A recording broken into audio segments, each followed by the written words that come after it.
Hi friends, movie സ്റ്റോക്സിലേക്ക് ഏവർക്കും സ്വാഗതം. ഇന്ന് നമ്മൾ കാണാൻ പോകുന്നത് 2013 റിലീസായ ഹൊറർ ഫാന്റസി മൂവിയായ ഈവിൾ ഡെഡ്. ഈ പടം ഒട്ടുമിക്ക ആൾക്കാരും കണ്ടിട്ടുണ്ടാകും. കണ്ടിട്ടും കഥ മനസ്സിലാകാത്തവർക്ക് വേണ്ടിയാണ് ഇത് റിവ്യൂ ചെയ്യുന്നത്. അതുകൂടാണ്ട് എന്റെ അഭിപ്രായത്തില് one of the best horror മൂവിയാണിത്. ഓക്കെ, നമുക്കെന്നാ കഥയിലോട്ട് പോകാം. ഈ പടത്തിന്റെ സ്റ്റാർട്ടിംഗ് സീനിൽ ഒരു കാട്ടിന്റെ ഉള്ളിൽ ഒറ്റയ്ക്ക് ഒരു പെണ്ണ് നടക്കുന്നത് കാണിക്കുന്നു. പെട്ടെന്ന് ആരോ അവളുടെ സൈഡിൽ കൂടി ഓടുന്നത് കാണിക്കുന്നു. ആ സമയം തന്നെ ആരോ പുറകിൽ നിന്ന് വന്ന് ഈ പെണ്ണിനെ അടിച്ച് താഴെ ഇടുന്നു. അവിടെ ബോധം പോയ ആ പെണ്ണ് വേറൊരു സ്ഥലത്താണ് എണീക്കുന്നത്. ആ പെണ്ണിനെ ഒരു മരത്തിൽ കെട്ടിയിട്ടിരിക്കുന്നു. അവളുടെ ചുറ്റും കുറെ പേര് നിൽക്കുന്നു. അതുകൂടാണ്ട് അവിടെ ഉണ്ടായിരുന്ന ഒരു കിളവി എന്തൊക്കെയോ മന്ത്രങ്ങൾ ജപിക്കുന്നു. ആ സമയം തന്നെ ഒരു പ്രായമായ ഒരാള് അങ്ങോട്ട് വരുന്നു. അയാളെ കണ്ടതും ഈ പെണ്ണ്, അച്ഛാ, നിങ്ങൾ എന്നെ എന്താ ചെയ്യുന്നത്? എന്നെ ഈ കെട്ടി നിന്ന് അഴിച്ചുവിട്. ഞാൻ നിങ്ങൾ ആരെയും ഒന്നും ചെയ്യില്ല. അമ്മ ഉണ്ടായിരുന്നെങ്കിൽ എനിക്ക് ഇങ്ങനെയൊന്നും പറ്റില്ലായിരുന്നു. അച്ഛാ, എന്നെ അഴിച്ചുവിടച്ച എന്ന് പറഞ്ഞ് കെഞ്ചിക്കൊണ്ടിരിക്കുന്നു. ഇത് കേട്ടതും ആ പ്രായമായ ആൾ, നീ തന്നെയാണ് നിന്റെ അമ്മേനെ നിന്റെ കൈ കൊണ്ട് കൊന്നത്. ഇവരിങ്ങനെ സംസാരിച്ചുകൊണ്ടിരിക്കുന്ന സമയത്ത് അവിടെ ഉണ്ടായ കിളവി, നമുക്ക് സംസാരിച്ചു നിൽക്കാൻ ടൈമില്ല, വേഗം അത് ചെയ്യൂ എന്ന് പറയുന്നു. അയാളും അയാളുടെ കയ്യിലുള്ള പെട്രോള് ആ പെണ്ണിന്റെ തലയിലൂടെ ഒഴിക്കുന്നു. ഇത്രയും നേരം പാവം പോലെ സംസാരിച്ചുകൊണ്ടിരുന്ന ആ പെണ്ണ് അയാളുടെ കയ്യിലുള്ള തീപ്പെട്ടി കത്തിക്കാൻ പോയ സമയത്ത്, നിന്റെ തല ഞാനാണ് അറുക്കാൻ പോകുന്നത്, നിന്റെ ആത്മാവിനെ പോലും ഞാൻ വെറുതെ വിടില്ല, അതിനെയും ടോർച്ചർ ചെയ്ത് നരകവേദന എന്താന്ന് ഞാൻ കാണിക്കും എന്ന് ഭയങ്കര കൊടൂരമായി സംസാരിക്കുന്നു. ആ കിളവിയും ഏതോ ഒരു ബുക്ക് നോക്കിയിട്ട് എന്തൊക്കെയോ മന്ത്രങ്ങൾ ജപിക്കുന്നു. നമുക്ക് അധികം നേരം സമയമില്ല, വേഗം അവളെ കത്തിക്കുക എന്ന് പറയുന്നു. അപ്പോഴാണ് നമുക്ക് മനസ്സിലാകുന്നത് ഇത്രയും നേരം സംസാരിച്ചുകൊണ്ടിരുന്നത് ആ പെണ്ണല്ല, അവളുടെ ശരീരത്തിലുള്ള ഒരു ദുഷ്ട ആത്മാവായിരുന്നു. അതും ആ കിളവൻ അവളുടെ ശരീരത്തിൽ തീയിട്ടപ്പോൾ വേദന കൊണ്ട് കരയാതെ അയാളെ പച്ചത്തെറി വിളിക്കുന്നു. ആ പെണ്ണിന്റെ ശരീരം പാതി കത്തിയിട്ടും ആ പെണ്ണ് ആ കിളവനെ നോക്കിയിട്ട്, അച്ഛാ, ഇത് ഞാനാണ് അച്ഛാ, എന്നെ വെറുതെ വിട്ടേക്ക് എന്ന് പറയുന്നു. പക്ഷെ ഇത് കേട്ട അയാൾ, നീ എന്റെ മോളല്ല എന്ന് പറഞ്ഞ് ആ പെണ്ണിന്റെ തല നോക്കി വെടിവെക്കുന്നു. ഇങ്ങനെ കാണിച്ചിട്ടാണ് ഈ മൂവിന്റെ പേരെന്നെ കാണിക്കുന്നത്. അടുത്ത സീനിൽ ഒരു അബൻഡഡ് ആയ ഒരു വീട്ടിലോട്ട് ഒരു ജീപ്പ് വരുന്നു. ജീപ്പിൽ നിന്നും ഒരു കപ്പിൾസ് ഇറങ്ങും. അവരെ റിസീവ് ചെയ്യാനായിട്ട് വേറൊരു പെണ്ണ് വരുന്നു. ഈ റിസീവ് ചെയ്യാൻ വന്ന പെണ്ണ് ഒരു നേഴ്സാണ്. സോ അവളെ നമുക്ക് നേഴ്സ് തന്നെ വിളിക്കാം. ഇപ്പൊ വന്നിറങ്ങിയ ആ കപ്പിൾസ്, ഒന്ന് നമ്മുടെ നായികയുടെ ചേട്ടനാണ്, പിന്നെ അവന്റെ ഗേൾ ഫ്രണ്ടും, അതുകൂടാണ്ട് ഒരു കണ്ണടക്കാരനെയും കാണിക്കുന്നു. ഈ 4 പേരും ഫ്രണ്ട്സ് ആണ്. എന്തിനാണ് ഇവർ ഇങ്ങോട്ട് വന്നിരിക്കുന്നത് എന്ന് അടുത്ത സീനിലാണ് കാണിക്കുന്നത്. അടുത്ത സീനിൽ ഈ പടത്തിലെ നായികയെ കാണിക്കുന്നു. നായിക ഒരു ഡ്രഗ് അഡിക്റ്റർ ആണ്. ഡ്രഗ് അഡിക്റ്റർ എന്ന് പറഞ്ഞ 2-3 പ്രാവശ്യം വരെ മരിക്കേണ്ട സ്റ്റേജ് വരെ വന്നിട്ടുണ്ട്. അതുകൂടാണ്ട് ഈ ഡ്രഗ് അഡിക്റ്റിൽ നിന്ന് മാറാൻ വേണ്ടി കുറെ ഹോസ്പിറ്റലും കുറെ മരുന്നും ചെലവും എല്ലാം കഴിഞ്ഞിട്ടും ഇവൾ ഇതിൽ നിന്ന് മാറിയില്ല. അതുകൊണ്ട് ഈ 4 ഫ്രണ്ട്സും കൂടി ചേർന്ന് നായികയെ ഡ്രഗ് അഡിക്റ്റിൽ നിന്ന് മാറ്റാൻ വേണ്ടി ഇവർക്ക് സ്വന്തമായുള്ള ഒരു ക്യാബിനിൽ 10 ദിവസം സ്പെൻഡ് ചെയ്ത് അവളെ ഡ്രഗിൽ നിന്നും പൂർണ്ണമായി മാറ്റാൻ വേണ്ടിയാണ് ഇവരെല്ലാരും ഇപ്പൊ ഇങ്ങോട്ട് വന്നിരിക്കുന്നത്. അങ്ങനെ എല്ലാരും അവിടെ ഉണ്ടായ ഒരു കിണറിന്റെ ചുറ്റും കൂടി നിൽക്കുന്നു. നായിക അവളുടെ കയ്യിലുള്ള ഒരു ഡ്രഗ് പാക്കറ്റ് എടുത്ത് അത് കിണറിന്റെ ഉള്ളിലോട്ട് ഇട്ടുകൊണ്ട്, ഞാൻ ഇനി ഒരിക്കലും ഈ വൃത്തിയായിട്ട സാധനം എന്റെ കൈ കൊണ്ട് തൊടില്ല എന്ന് പറഞ്ഞ് അത് മുഴുവനും ആ കിണറ്റിന്റെ ഉള്ളിൽ ഇടുന്നു. അതിനുശേഷം നായികയുടെ ചേട്ടൻ അവൾക്ക് വേണ്ടി ഒരു മാല ഉണ്ടാക്കി അത് അവൾക്ക് വേണ്ടി ഗിഫ്റ്റ് ആയി കൊടുക്കുന്നു. ഇത് കഴിഞ്ഞതിന് ശേഷം അവർ നേരെ അബൻഡഡ് ആയ ആ ക്യാബിന്റെ ഉള്ളിലോട്ട് കയറുന്നു. ആളനക്കം ഇല്ലാത്തതുകൊണ്ട് വേറെ ആരൊക്കെയോ ഈ ക്യാബിൻ യൂസ് ചെയ്തിട്ടുണ്ട്. അവർ യൂസ് ചെയ്ത കുറെ സാധനങ്ങൾ ഇവിടെ വിട്ടിട്ട് പോയിട്ടുണ്ട്. ഇവരെല്ലാരും കൂടി ചേർന്ന് ആ ക്യാബിൻ ഇപ്പൊ വൃത്തിയാക്കിക്കൊണ്ടിരിക്കുകയാണ്. നായികയുടെ ചേട്ടൻ ആദ്യം ആ പൊളിഞ്ഞ വാതിലാണ് ശരിയാക്കാൻ നോക്കുന്നത്. അവൻ അത് ശരിയാക്കിക്കൊണ്ടിരിക്കുന്ന സമയത്ത് ആ നേഴ്സ് വന്ന് ഇവനോട്, സിറ്റിയിലുള്ള സമയത്തും അവൾ ഇങ്ങനെയായിരുന്നു പ്രോമിസ് ചെയ്തത്, പക്ഷെ അവൾക്ക് 2 ദിവസത്തിന് കൂടുതൽ ഡ്രഗ് അടിക്കാണ്ട് നിൽക്കാൻ പറ്റിയില്ല. അവള് തന്നെ അവള് പ്രോമിസ് ചെയ്തത് ബ്രേക്ക് ചെയ്ത് ഡ്രഗ് അടിക്കാൻ തുടങ്ങി. ഇവിടെയും അങ്ങനെ നടക്കരുത്,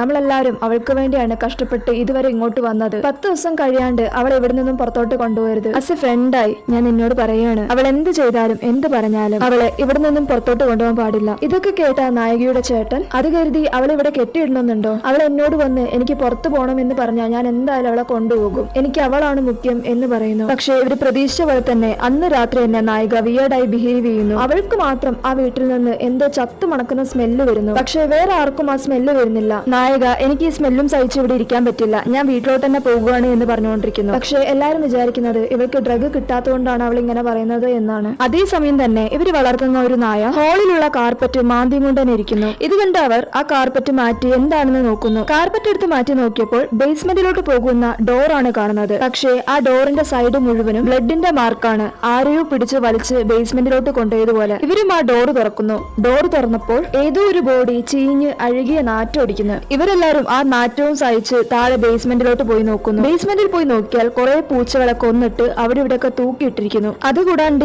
ഈ മൂവിന്റെ ഫസ്റ്റ് സീനിൽ ഒരു പെണ്ണിനെ മരത്തിൽ കെട്ടിയിട്ടിട്ട് തീ കത്തിച്ചില്ലേ, അത് ഇവരുടെ ബേസ്മെന്റിലായിരുന്നു ചെയ്തത്. ഇപ്പൊ എല്ലാവരും മുകളിലോട്ട് പോകുന്നു. കൂട്ടത്തിൽ ഫസ്റ്റ് സീനിൽ റിച്വൽ ചെയ്ത ആ ബുക്കും കൂടി ചേർത്തിട്ടാണ് മുകളിലോട്ട് പോകുന്നത്. ഇതെല്ലാം കണ്ടപ്പോൾ നായിക പറയും, ഞാൻ പറഞ്ഞപ്പോ ആരും വിശ്വസിച്ചില്ലല്ലോ, ഇപ്പൊ നിങ്ങൾ തന്നെ കണ്ടല്ലോ, ഈ നാറ്റവും സഹിച്ച് ഞാൻ എങ്ങനെ ഇവിടെ നിൽക്കുക എന്ന് പറയുന്നു. അടുത്ത ദിവസം നായികയ്ക്ക് തന്നെ അവളെ കൺട്രോൾ ചെയ്യാൻ പറ്റുന്നില്ല. അവളെ തന്നെ കൺട്രോൾ ചെയ്യാൻ വേണ്ടി കോരിച്ചൊരിയുന്ന മഴയത്ത് നടന്നുകൊണ്ട് തന്നെ ഇരിക്കുന്നു. ഇവളിങ്ങനെ നടന്നുകൊണ്ടിരിക്കുന്ന സമയത്ത് അപ്പുറത്തെ സൈഡ് കന്നഡക്കാരൻ ബേസ്മെന്റിൽ നിന്ന് എടുത്തുകൊണ്ടുവന്ന ബുക്ക് നോക്കിക്കൊണ്ടിരിക്കുന്നു. ആ ബുക്ക് ആരും തുറക്കാതിരിക്കാൻ വേണ്ടി ഫുൾ കമ്പി കൊണ്ട് ചുറ്റി വെച്ചിരിക്കുകയാണ്. ഈ കണ്ണാടിക്കാരനാണെങ്കിൽ ഒരു കട്ടിംഗ് പ്ലെയർ കൊണ്ടുവന്ന് ആ കമ്പി കഷ്ണങ്ങളൊക്കെ മുറിച്ച് ആ ബുക്ക് ഓപ്പൺ ചെയ്ത് നോക്കുന്നു. ആ ബുക്ക് തുറന്നപ്പോ തന്നെ പല സ്ഥലത്തും വാണിംഗ് കൊടുത്തിട്ടുണ്ട്. ഈ ബുക്ക് തുറക്കരുത്, ഒച്ചത്തി വായിക്കരുത്, എഴുതരുത് എന്നീ 3 വാണിംഗ് ഫസ്റ്റ് പേജിൽ തന്നെ കൊടുത്തിട്ടുണ്ട്. എന്നിട്ടും ആ കണ്ണാടക്കാരൻ ഓരോ പേജായി മറച്ചു നോക്കുന്ന സമയത്ത് പെട്ടെന്ന് ആ പേജ് തട്ടി അയാളുടെ കൈ മുറിയുന്നു. അയാളുടെ ഒരു തുള്ളി ബ്ലഡ് ആ ബുക്കിലാകുന്നു. ആ ബുക്ക് പിന്നെയും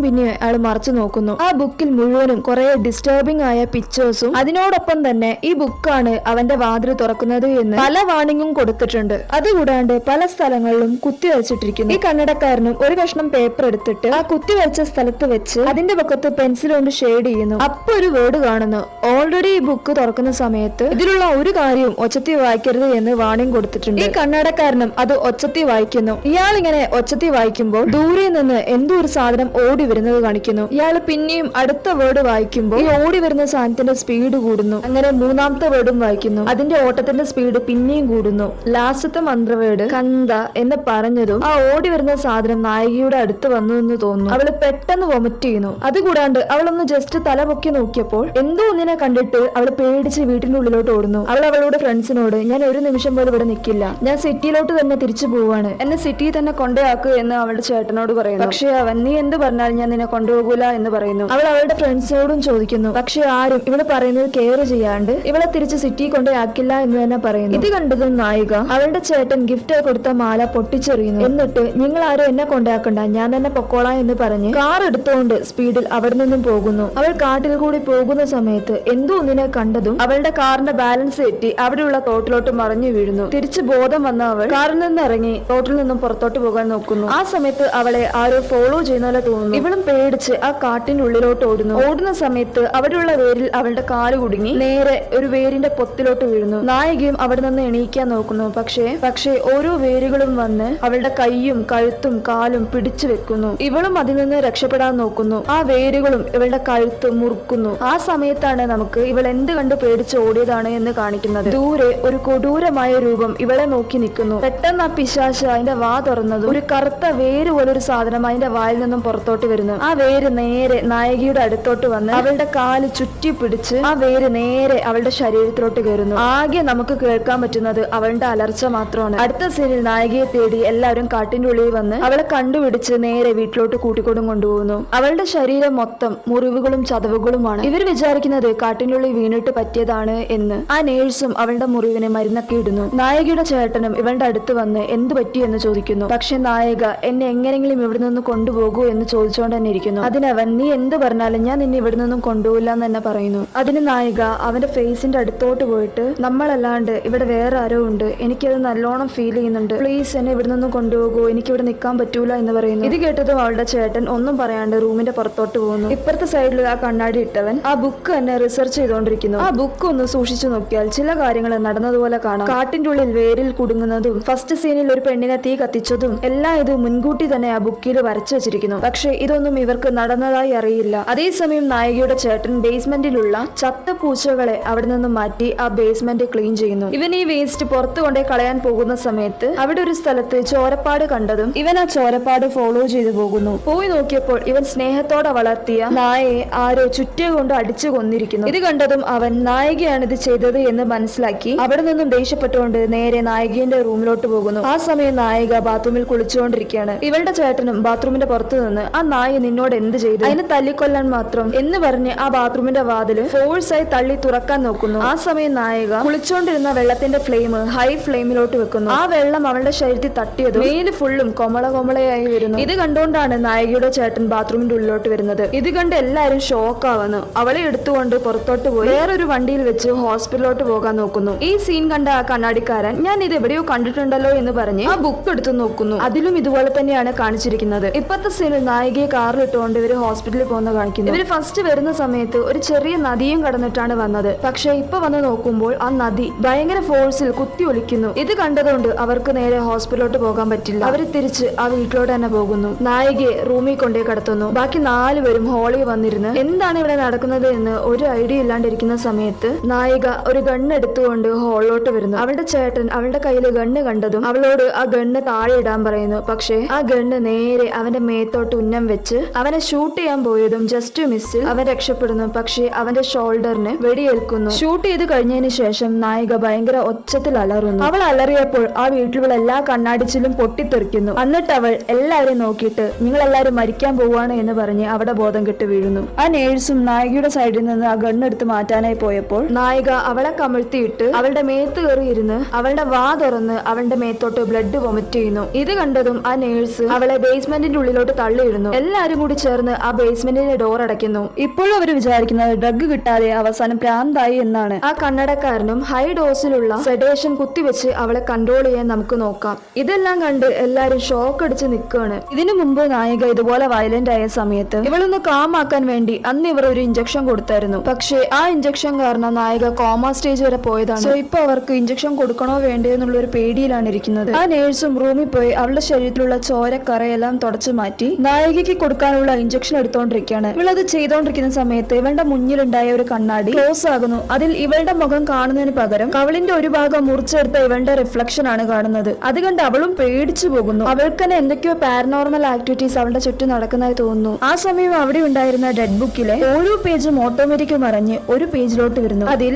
ഏതോ ഒരു പെണ്ണ് സ്വന്തം മുഖത്തിലെ സ്കിന്ന് പച്ചയ്ക്ക് മുറിച്ചെടുത്തൊരു ഭാഗമാണ് കാണുന്നത്. ഇത് കണ്ടതും അവൾ ഷോക്കായി പുറകിലോട്ട് പോകുന്നു. പെട്ടെന്ന് അവളുടെ ശരീരം അവൾക്ക് തന്നെ അനക്കാൻ പറ്റാതെ ഫ്രീസ് ആയി പോകുന്നു. അവള് പോലും അറിയാതെ ചെറിയ പിള്ളേരെ പോലെ മൂത്രമൊഴിക്കുന്നു. പെട്ടെന്ന് ആ റൂമിന്റെ ഡോറ് ഭയങ്കര ഫോഴ്സിൽ അടയുന്നു. ഈ സൗണ്ട് കേട്ട് ആ കണ്ണാടിക്കാരനും ആ റൂമിലോട്ട് വരുന്നു. എന്തോ പ്രശ്നമുണ്ട് എന്ന് മനസ്സിലാക്കിയ അയാൾ ആ റൂമിന്റെ ഡോറ് തുറന്ന് അകത്തോട്ട് കയറുന്നു. പക്ഷെ ആ റൂം ഫുൾ ഇരുട്ടാണ്. അയാളും ആ റൂമിന്റെ ലൈറ്റ് ഇടാൻ നോക്കുന്നു. പക്ഷെ മഴയായതുകൊണ്ട് ബൾബൊക്കെ പോയി കിടക്കുകയാണ്. എങ്ങനെ ഒരു ചെറിയ വെളിച്ചത്തിൽ അയാൾ ആ റൂം ഫുള്ളും നോക്കുന്നു. അങ്ങനെ നോക്കുന്ന സമയത്ത് അവിടെ ഒരു മൂലയിൽ ആ നേഴ്സ് ഇരുന്ന് എന്തോ ഒന്ന് ചെയ്തോണ്ടിരിക്കുകയാണ്. അയാളും അവളെ വിളിച്ചു നോക്കുന്നു. പക്ഷെ അവൾ ഒരു റെസ്പോൺസും തരുന്നില്ല. ഇയാളും കുറച്ചും കൂടി അടുത്ത് ചെന്ന് നോക്കുന്ന സമയത്ത് ഇയാൾ എന്തോ തെന്നി താഴെ വീഴുന്നു. അതെന്താ നോക്കിയ സമയത്ത് എന്തോ ഒന്നിന്റെ സ്കിന്ന് പോലെ ഇരിക്കുന്നു. ഇയാൾ വീണ സൗണ്ട് കേട്ടതും ആ നേഴ്സ് തിരിഞ്ഞു നോക്കുന്നു. അപ്പോഴാണ് നമുക്ക് മനസ്സിലാവുന്നത് ഇയാൾ തെന്നി വീണത് ആ പെണ്ണിന്റെ മുഖത്തുള്ള സ്കിന്നാണ് എന്ന്. അപ്പോഴും അവൾ ബാക്കി മുഖത്തുള്ള സ്കിന്ന് പച്ചയ്ക്ക് പറിച്ചോണ്ടിരിക്കുകയാണ്. ഇവ വീണ സൗണ്ട് കേട്ടതും അവൾ അവിടെ നിന്ന് എണീറ്റ് അവളുടെ കയ്യിലുള്ള കണ്ണാടി ചില്ല് വെച്ച് അവന്റെ നെഞ്ചത്ത് കുത്തുന്നു. അതുകൂടാണ്ട് നായികയ്ക്ക് കൊടുക്കാനുള്ള സിറഞ്ച് വെച്ച് അവന്റെ കണ്ണിന് നേരെ ചാവ് ചാവ് എന്ന് പറഞ്ഞ് വീശി വീശി കുത്തുന്നു. ഇവനും അവന്റെ മുഴുവനും ശക്തി എടുത്ത് അവളെ അവന്റെ മേത്തു നിന്നും തള്ളി താഴെ ഇടുന്നു. പക്ഷേ ഇവള് തെറിച്ചു വീണത് അടുത്തുള്ള ക്ലോസറ്റിന്റെ സൈഡിലായിരുന്നു. തല അതിലിടിച്ച് ബോധം കെട്ട് വീഴുന്നു. ആ തക്കം നോക്കി ഇവന്റെ കണ്ണിൽ തറച്ചിരുന്ന ആ സൂചി പതിയെ പുറത്തോട്ടെടുക്കുന്നു. ഈ ഭാഗങ്ങളൊക്കെ മൂവി കണ്ട കൊടൂരമായിരിക്കും. ആ നേഴ്സ് ബോധം കെട്ട് എന്ന് വിചാരിച്ചാൽ ആ സാധനം പിന്നെ എണീറ്റ് ഇവൻ അറ്റാക്ക് ചെയ്യാൻ നോക്കുന്നു.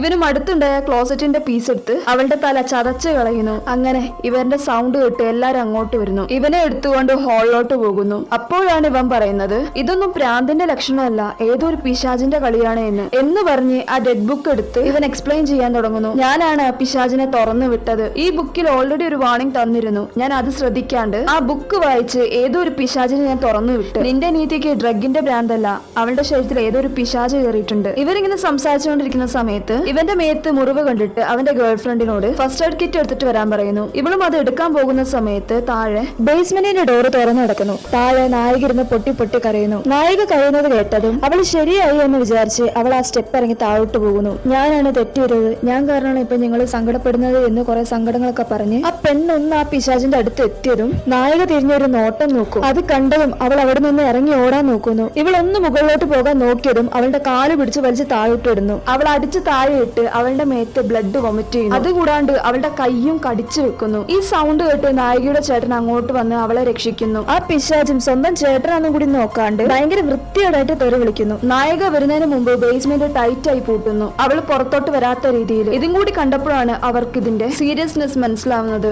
അവരും ആ ബുക്ക് നശിപ്പിക്കാൻ വേണ്ടി തീയിലോട്ടിട്ട് കത്തിക്കാൻ നോക്കുന്നു. പക്ഷെ ആ ബുക്ക് കത്തുന്നില്ല. ഈ പെണ്ണും പോയി അവളുടെ ശരീരത്തിലുള്ള ചോരയൊക്കെ കഴുകി കളഞ്ഞിട്ട് അവളുടെ കയ്യിലെ കടി കിട്ടിയില്ലേ ആ ഭാഗം കഴുകാൻ നോക്കുന്നു. ആ പിശാച് കടിച്ച സ്ഥലത്ത് ഇൻഫെക്റ്റ് ആയ ആയിട്ടുണ്ട്. ബ്ലഡ് അവിടെ കട്ട പിടിച്ചു കിടക്കുന്നു. ഇവളും അത് ക്ലീൻ ചെയ്യുന്നു. പെട്ടെന്ന് അവളുടെ കയ്യിൽ എന്തോ ഡിസീസ് വന്ന പോലെ സ്പ്രെഡ് ആകുന്നു. അതുകൂടാണ്ട് ഇതെല്ലാം ആ പിശാചു എന്ന് കാണുന്നുണ്ട്. ഇവളും കുറച്ചായി ആ പിശാചിനെ പോലെ ആകാൻ നോക്കുകയാണ്. വേറൊരു വഴിയും ഇല്ലാത്തത് കൊണ്ട് അടുത്തുണ്ടായിരുന്ന കട്ടിംഗ് ബ്ലേഡ് വെച്ച് അവളുടെ കൈ തന്നെ മുറിച്ചെടുക്കുന്നു. ഇതിന്റെ സൗണ്ട് കേട്ട് നായികയുടെ ചേട്ടനും അങ്ങോട്ട് വരുന്നു. ഫ്ലോർ മുഴുവനും ബ്ലഡ് കണ്ട് പേടിച്ചു നിൽക്കുന്ന സമയത്ത് അവന്റെ ഗേൾഫ്രണ്ട് ഞാൻ എന്നെ രക്ഷിക്കാൻ വേണ്ടി ചെയ്തതാണ് എന്ന് പറയുന്നു. ഇവന് നോക്കുന്ന സമയത്ത് അവളുടെ ഫുൾ കൈ മുറിച്ചെടുത്തിരിക്കുന്നു. ഇവനും അവളെ മടിയിൽ കിടത്തി രണ്ടുപേരും ഇരുന്ന് കരയുന്നു. എന്നിട്ട് ആ കണ്ണാടിക്കാരനോട് ഇതിന്ന് രക്ഷപ്പെടാൻ ഒരു വഴിയും ഇല്ലെന്ന് ചോദിക്കുന്നു. അത് കേട്ടതും അയാൾ ആ ബുക്ക് എടുത്ത് ഓരോ പേജും മറച്ച് അവസാനം 3 വഴി കണ്ടുപിടിക്കുന്നു. ഈ പിശാചിൽ നിന്നും രക്ഷപ്പെടണമെങ്കിൽ ഒന്നില്ലെങ്കിൽ ആ പിശാചിനെ വെട്ടിക്കൊല്ലണം, അല്ലെങ്കിൽ ജീവനോടെ അതിനെ മണ്ണിൽ കുഴിച്ചിടണം. അതുമല്ലെങ്കിൽ നമ്മൾ ഫസ്റ്റ് സീനിൽ കണ്ടതുപോലെ മരത്തിനോട് ചേർത്ത് വെച്ച് അതിനെ കത്തിച്ചു കളയണം. ഏറ്റവും വലിയ രസം എന്താണെന്നറിയോ? 5 മനുഷ്യനെ ഈ പിശാച് കൊല്ലുകയാണെങ്കിൽ ആ സാത്താൻ ഈ ഭൂമിയിലോട്ട് വരാനുള്ള ഒരു വഴി തുറക്കും. അതിനുവേണ്ടിയാണ് ആ പിശാച് നമ്മളെ ഓരോരുത്തരെയും കൊല്ലുന്നത്. ഇവരിങ്ങനെ സംസാരിച്ചുകൊണ്ടിരിക്കുന്ന സമയത്ത് പുറകിൽ നിന്നും ആ എഫക്റ്റ് ആയ പെണ്ണ് ഒരു ആണി ഇടിക്കുന്ന മിഷൻ എടുത്തുകൊണ്ട് വന്ന് ആ കണ്ണാടിക്കാരന്റെ മേത്ത് തറച്ചു കയറ്റുന്നു. ആ മിഷനിൽ ആണി തീർന്നതും ഏതൊരു കമ്പി കഷ്ണം എടുത്തുകൊണ്ട് വന്ന് രണ്ടുപേരും ബ്രൂട്ടലായി മാറി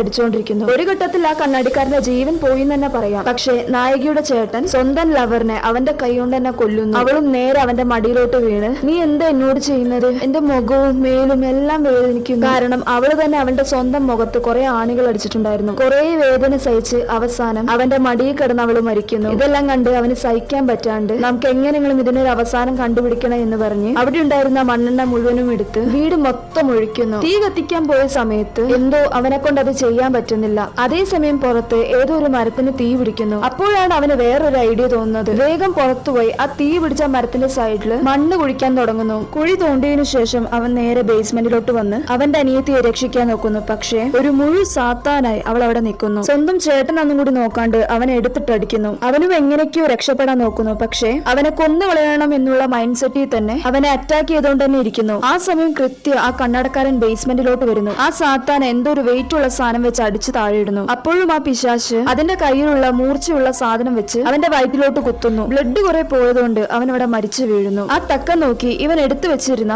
കഴിഞ്ഞ സീനിൽ നായികയ്ക്ക് ആ നേഴ്സ് കൊടുക്കാനുണ്ടായിരുന്ന ഇഞ്ചക്ഷൻ എടുത്തുകൊണ്ടാണ് ഇവൻ ഇങ്ങോട്ട് വന്നിരിക്കുന്നത്. ആ സാത്താന്റെ ശ്രദ്ധ ഒന്ന് മാറിയതും അവൻ പിറകിൽ നിന്നും ആ ഇഞ്ചക്ഷൻ കുത്തുന്നു. ആ സാത്താനും അവിടെ ബോധം കിട്ടു വീഴുന്നു. ഇവനും ആ സാത്താൻ എടുത്തുകൊണ്ട് പുറത്തു കൊണ്ടുപോയി അതിന്റെ തല മാത്രം പ്ലാസ്റ്റിക് കവറിൽ കവർ ചെയ്ത് ഇവൻ കുഴിച്ച കുഴിയിൽ കിടത്തി മേല് മുഴുവൻ മണ്ണിടുന്നു. അപ്പോഴും ആ പിശാശ് ഇവന്റെ മൈൻഡ് മാറ്റാൻ വേണ്ടി കുറെ സെന്റിമെന്റ് ആയിട്ടും പിന്നെ അവന്റെ അമ്മേനെ പറ്റി ഭയങ്കര സങ്കടത്തോടെ പറയുന്നു. പക്ഷെ ഇതിലൊന്നും അവന്റെ മൈൻഡ് മാറുന്നില്ല എന്ന് കണ്ടതും സ്വന്തം ചേട്ടനാന്നും കൂടി നോക്കാണ്ട് അവനെ പച്ചയ്ക്ക് തെറി വിളിക്കുന്നു. ഇവനും അതെല്ലാം കേട്ട് അവളുടെ മുഖം മൊത്തം മണ്ണിട്ട് മൂടുന്നു. ഒരു 10 മിനിറ്റ് വരെ അങ്ങനെ തന്നെ നിൽക്കുന്നു. സാധാരണ ഒരു 5 മിനിറ്റ് കഴിയുമ്പോഴേക്കും ശ്വാസം നിന്ന് മരിച്ചിട്ടുണ്ടാകും. പക്ഷെ ഇവൻ 10 മിനിറ്റ് വെയിറ്റ് ചെയ്ത് നിൽക്കുന്നു. 10 മിനിറ്റ് കഴിഞ്ഞതും അവൻ തിരിച്ച് മണ്ണിട്ട് മൂടിയ മണ്ണെല്ലായിടത്തും മാറ്റി അവന്റെ അനിയത്തിയെ രക്ഷിക്കാൻ വേണ്ടി അവൻ തന്നെ ഉണ്ടാക്കിയ മെഡിക്കൽ എക്യുപ്മെന്റും കൊണ്ടുവന്ന് അതിൽ 2 സിറിഞ്ച് കണക്ട് ചെയ്ത് ആ സിറിഞ്ച് വഴി ഇലക്ട്രിക് പവർ കൊടുത്ത് അത് നേരെ അവളുടെ നെഞ്ചത്ത് കുത്തിവെക്കുന്നു. കുറെ പ്രാവശ്യം ശ്രമിച്ച് അവസാനം അവളുടെ ജീവൻ തിരിച്ചു കൊണ്ടുവരുന്നു. അവൾക്ക് തിരിച്ച് ജീവൻ വെച്ചതും അവളുടെ ശരീരത്തിലുണ്ടായ എല്ലാ പാടുകളും മാറിപ്പോകുന്നു. തിരിച്ച് പഴയതുപോലെ ഒരു മനുഷ്യനായി മാറുന്നു. അവളും അവനോട് എന്ത് പറ്റിയെന്നെല്ലാം ചോദിക്കുന്നു. അവനും നടന്ന എല്ലാ കാര്യങ്ങളും പറയുന്നു. ഇത് കേട്ട് രണ്ടുപേരും പൊട്ടിക്കരയുന്നു. അവസാനം എല്ലാം അവസാനിച്ചു എന്ന് കരുതി അവര് തിരിച്ച് വീട്ടിലോട്ട് പോയ സമയത്ത് മരിച്ചുപോയ ആ കണ്ണാടിക്കാരൻ എണീറ്റ് ഇവർ അറ്റാക്ക് ചെയ്യാൻ നോക്കുന്നു. ഒരു ഘട്ടത്തിൽ നായികയുടെ ചേട്ടന്റെ കഴുത്തിന് വെട്ടുന്നു. അവനും അവളോട് ഇവിടെ നിന്ന് രക്ഷപ്പെട്ട് ഓടാൻ പറയുന്നു. പക്ഷെ അവള് നീ ഇല്ലാണ്ട് ഞാൻ ഇവിടുന്ന് പോവില്ല എന്ന് പറഞ്ഞ് വാശി പിടിച്ചു നിൽക്കുന്നു. ഇവനും അവളെ പുറത്തോട്ട് തള്ളിയിട്ട് വീടിന്റെ ഡോറ് പൂട്ടുന്നു. അവൻ ഓൾറെഡി ആ വീട് മുഴുവനും മണ്ണെണ്ണ ഒഴിച്ചതാണ്. അവന്റെ അനിയത്തിയെ രക്ഷിക്കാൻ വേണ്ടി അവനും അവന്റെ സൈഡിലുണ്ടായ ഗണ്ണെടുത്ത് അവന്റെ ഫ്രണ്ടിലുണ്ടായ മണ്ണെണ്ണ ക്യാനിലോട്ട് ഷൂട്ട് ചെയ്യുന്നു. അങ്ങനെ ആ വീട് പൊട്ടിത്തെറിച്ച് ആ പിശാശും നായികയുടെ ചേട്ടനും മരിക്കുന്നു. ഇങ്ങനെയാണ് അവസാനിക്കുക എന്ന് കരുതിയാൽ ഇവിടെയാണ് ട്വിസ്റ്റ്. ഓൾറെഡി ആ ബുക്കിൽ പറഞ്ഞിരുന്നു 5 പേരെ ഈ പിശാശ് കൊല്ലുകയാണെങ്കിൽ ആ സാത്താൻ ഈ ഭൂമിയിലോട്ട് വരുമെന്ന്. അതേപോലെ തന്നെ ഇവിടെ നടക്കുന്നു. ആ പിശാശും ഭൂമിയുടെ അടിയിൽ നിന്ന് ഒരു പുഴു പോലെ മേലോട്ട് വന്ന് അത് പതിയെ ഒരു മനുഷ്യനായി മാറിക്കൊണ്ടിരിക്കുന്നു. ഇത് കണ്ടതും നായിക അവിടെ നിന്ന് രക്ഷപ്പെട്ട് ഓടാൻ നോക്കുന്നു. അടുത്തുണ്ടായ കാറിൽ കയറി രക്ഷപ്പെടാൻ പോയതും ആ സാത്താൻ അവളെ കാറിൽ നിന്നും വലിച്ച് പുറത്തോട്ടിടുന്നു. അവളും നേരെ ഒരു ചെറിയ പൊത്തിന്റെ ഉള്ളിൽ കയറി രക്ഷപ്പെടാൻ നോക്കുന്നു. പക്ഷെ ആ പൊത്ത് നേരെ എങ്ങോട്ട് പോകാന്ന് നോക്കിയാൽ ആ വീടിന്റെ ബേസ്മെന്റിലോട്ടാണ്. ഇവളും ഒരു ചെറിയ ഗ്യാപ്പിന്റെ ഉള്ളിൽ ഒളിച്ചിരിക്കുന്നു. ഇവൾ ഒളിച്ച സ്ഥലത്തിന്റെ ചുറ്റും നോക്കുന്ന സമയത്ത് അവിടെ ഒരു മരം വെട്ടുന്ന മിഷൻ കാണുന്നു. ഇവളും അതെടുത്ത് വർക്ക് ചെയ്യുന്നുണ്ടോ എന്ന് നോക്കുന്നു. പക്ഷെ മണ്ണെണ്ണ ഇല്ലാത്തതുകൊണ്ട് അത് വർക്ക് ചെയ്യുന്നില്ല. എന്തോ ഒരു ഭാഗ്യത്തിന് ഇവളുടെ അടുത്ത് തന്നെ ഒരു മണ്ണെണ്ണ ക്യാൻ ഉണ്ടായിരുന്നു. ഇവളും എങ്ങനെയോ ആ മണ്ണെണ്ണ മുഴുവനും ആ മിഷന്റെ ഉള്ളിൽ നിറയ്ക്കാൻ നോക്കുന്നു. അപ്പോഴേക്കും ആ സാത്താൻ ഇവളുടെ അടുത്ത് വന്ന് ഇവൾ ഒളിച്ചുകൊണ്ടിരുന്ന ആ ഗ്യാപ്പിൽ ഓരോ സ്ഥലത്തും ആ കത്തി കുത്തിക്കേറ്റി ഇവളെ ടോർച്ചർ ചെയ്തുകൊണ്ടിരിക്കുന്നു. അവൾ എങ്ങനെയോ അവിടെ നിന്നും രക്ഷപ്പെട്ട് പുറത്തോട്ട് വരുന്നു. അപ്പോഴേക്കും ഇവളുടെ സൈഡിലുണ്ടായ ആ കാറ് ആ സാത്താൻ മറിച്ച് ഇവളുടെ മേത്തോട്ടിടുന്നു. അതിൽ നായികയുടെ കൈ കുടുങ്ങുന്നു. പക്ഷെ നായിക തന്റെ കൈ പോലും കുഴപ്പമില്ല, ഈ സാത്താനെ എങ്ങനെയും കൊല്ലണം എന്ന് പറഞ്ഞ് സ്വന്തം കൈ പച്ചയ്ക്ക് പറിച്ചെടുത്ത് അവളുടെ അടുത്തുണ്ടായ മിഷൻ ഓൺ ചെയ്തുകൊണ്ട് തന്നെ ഇരിക്കുന്നു. ആ സാത്താൻ ഇവളുടെ അടുത്ത് വന്നതും ആ മിഷൻ ഓൺ ആയതും ഒരേ സമയത്താണ്. ആ മിഷൻ നേരെ അതിന്റെ തലയിൽ കൂടി കയറ്റി ആ സാത്താനെ നടുവിന്ന് കട്ട് ചെയ്ത് കളയുന്നു. ആ ബുക്കി പറഞ്ഞതുപോലെ അങ്ങനെ അവസാനം നായിക മാത്രം ഇവിടെ നിന്ന് രക്ഷപ്പെടുന്നു. ഓക്കെ ഫ്രണ്ട്സ്, നിങ്ങൾക്ക് ഈ പടം ഇഷ്ടപ്പെട്ടുവെങ്കിൽ ലൈക്ക് ചെയ്യുക, ഷെയർ ചെയ്യുക, സബ്സ്ക്രൈബ് ചെയ്ത് സപ്പോർട്ട് ചെയ്യുക. മറ്റൊരു നല്ലൊരു മൂവിയുമായി വീണ്ടും കാണാം. താങ്ക്